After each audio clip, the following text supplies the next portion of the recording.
আর একবার দাঁত বার করো, আবার একটু ভালো করে হাসো। এই তো।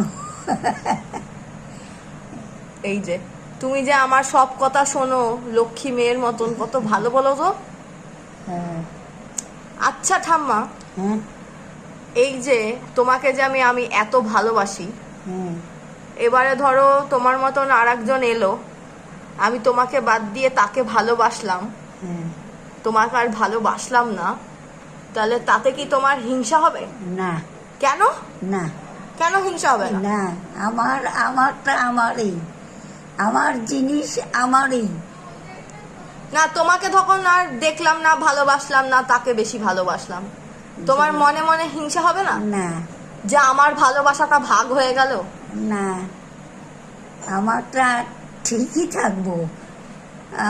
আমি যেখানেই থাকি না থাকি, ঠিক আমারটা আমি করবো। তাই? যে যা মনে করুক গা। তাহলে তোমার ভালোবাসাটা তোমার কাছেই থাকবে? হ্যাঁ, আমারটা আমারই থাকবে। তাই তো, ঠিকই বলেছো। ভালোবাসা কি জিনিস সেটা তোমার থেকে শেখা দরকার, মানুষের সত্যিই দরকার।